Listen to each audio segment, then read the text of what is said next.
noticed that the farmers can't go because they're already tired and the whole day work in the farm.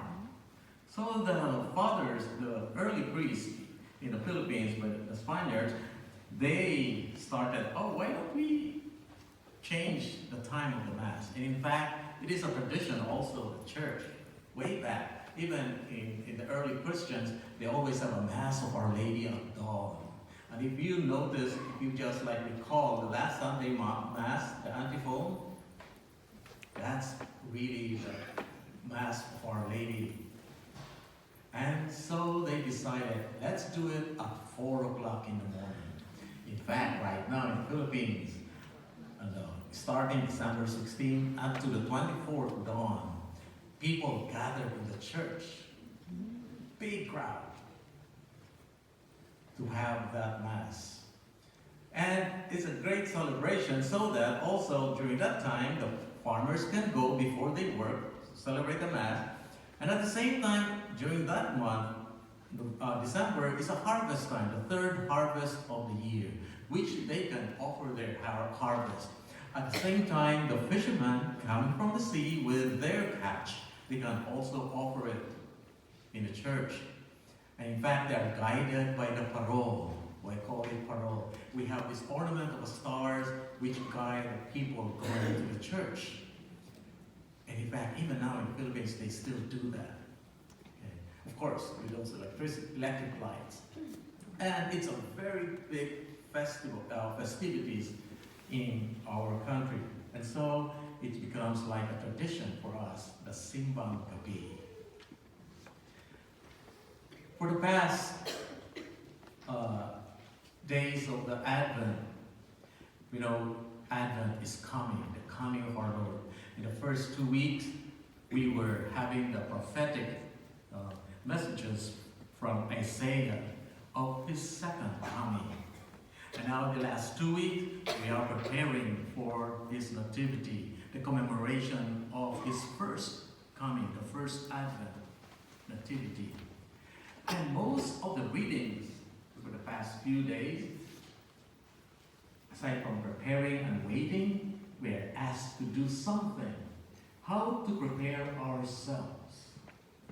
And in fact, last Sunday, we are asked to prepare to have that in our mind and heart, to prepare for the coming of Christ by having that obedient faith. And now, again, in the readings today, we have read that the wife of Noah, she hasn't been named here, but the mother of Samson, one of the judges, an angel came to her, even though she was barren, but she was asked to believe that she would bear a son who would deliver them from the Philistines, because they were under the Philistines.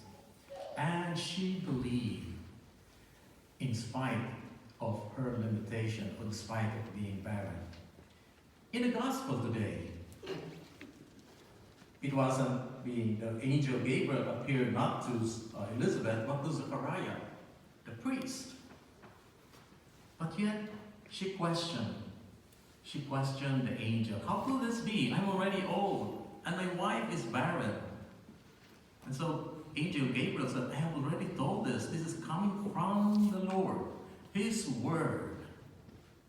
My brothers and sisters, there are times in our lives we may believe, but yet we have that lack of faith, especially in believing the word of God to us. Sometimes we are so preoccupied of our limitations. And that's what happened to Zechariah. Yes, he's a righteous man. He's a good man. He follows the commandment. But he has a weak faith. And sometimes it happened to us too. We tried our best to pray, to ask God, But yet, in our minds, we're so preoccupied that I can't do this. It's just too hard. I don't think it will happen.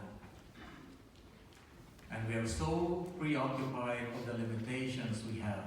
And that's what happened to him. And what did God do to him through Angel Gabriel?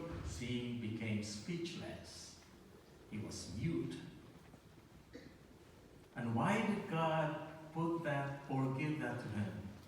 In order for him to be silent. Because sometimes our faith would grow in silence. And that's what we are supposed to do to prepare ourselves. Especially not only the prayers we normally do, the devotions we have, but in our relationship with God one-on-one, in our mental prayer, in the way we sometimes we have to talk to God silently, if not every day, to have that relationship with Him. Yes, my brothers and sisters, our interior life would really grow in prayers. Not only also in prayers, there are times when we have also to listen to those who are with us to help us. Our interior lives would also grow, especially in the sacraments. And that's what we need in order for us to prepare for the nativity of our Lord.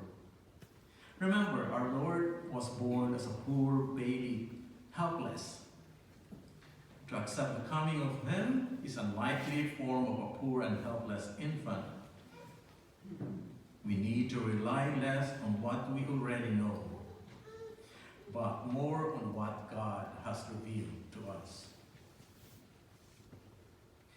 The angel Gabriel does not let Zechariah stand in the way of the good news. He tells him that what God has revealed will all come to true in due time. Human words sometimes can get in the way of the divine word. And that sometimes happens to us when we have that doubt. We need to listen.